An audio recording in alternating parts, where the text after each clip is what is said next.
All right, so we are at the local Acura in the Type R to check out the Integra Type S. Impromptu video, just swinging by the dealership after work. So no camera, just on the phone. Let's take a look at this thing. So here's the Integra Type S in person. First time seeing it in person, actually.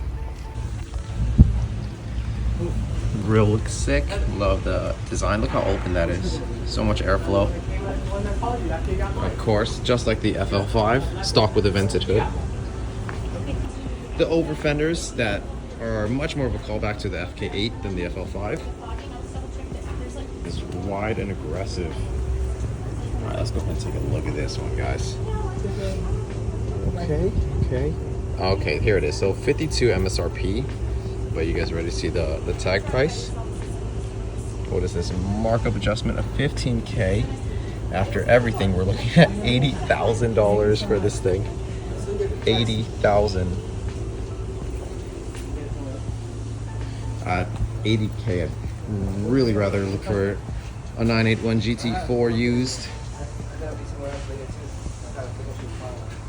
That's pretty silly, guys.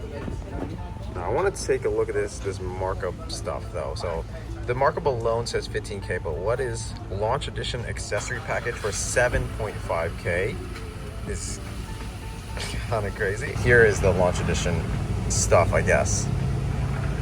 All this stuff adding to 7.5. Just take a look at this, guys. Jesus. Would love to get into the interior to, you know, video more of that, but this car's locked up, so won't be able to do that. That's okay. Plenty of, you know, standard review videos that cover the interior on YouTube already. But yeah, this is just a look at it and what they're asking. Yeah, I mean, this vented hood out of the factory is cool, but my Varis hood is even 10 times cooler. With the FL5 and the Type S coming out, I'm just so grateful that I got this for what I got it for, and have turned it into this dream vision of mine that I had for the FK8.